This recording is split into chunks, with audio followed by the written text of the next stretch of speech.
आज आमर mass drug administration आम स्टार्ट करूँ आमर एटा बोलांगीर म्युनिसिपालिटी एरिया रे हम 10 फरवरी माने आज टू 19 फरवरी पर्यंत आउ आगलपुर हम आमर 20 फरवरी टू 1 मार्च पर्यंत।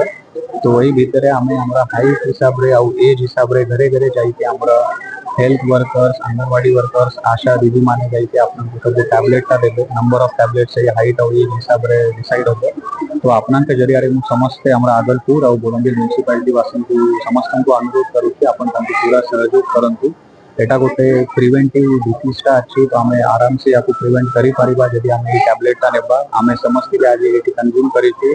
मु भी निजे आई टैबलेटा नहीं दुई प्रकार टैबलेट आउ तापरे गोटे ये वाला च्यूएबल टैबलेट अच्छी तो सेटा अपन नियंतु आउ एटा जदि आम नेबा हमर बोलांगीर टू हमर ऑलरेडी बाकी सब ब्लॉक टू हमर फाइलेरिया मुक्त हो जाइछु। हमर बोलांगीर आउ बोलांगीर म्युनिसिपालिटी आगलपुर रे किछि ऑकरेंस थिला सेति पय आम एबे दिस ईयर ए दुईटा एरिया रे ही कैंपेनटा करूछु। मु आशा करूछु हमर दिस ईयर रे कैंपेन परे हमर पूरा बोलांगीर जिला आम फाइलेरिया और गदर मुक्त करि पारिबु आउ तापय आपनकर समस्तंकर सहयोग बहुत दरकार।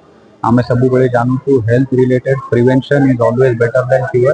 तो अपन समस्ते निजे भी कंज्यूम करंतु आपनकर घरे जो रहउछंती आज आम देखि पारुछु स्कूल रे भी आम गोटे अवेयरनेस कैंपेन करूछु। तो सब हमर हेल्थ वर्कर या पाई बहुत परिश्रम करूछंती। तो आपनकर सहयोग रे आम हमर बोलांगीर हेल्दी करि पारिबा और फाइलेरिया मुक्त करि पारिबा।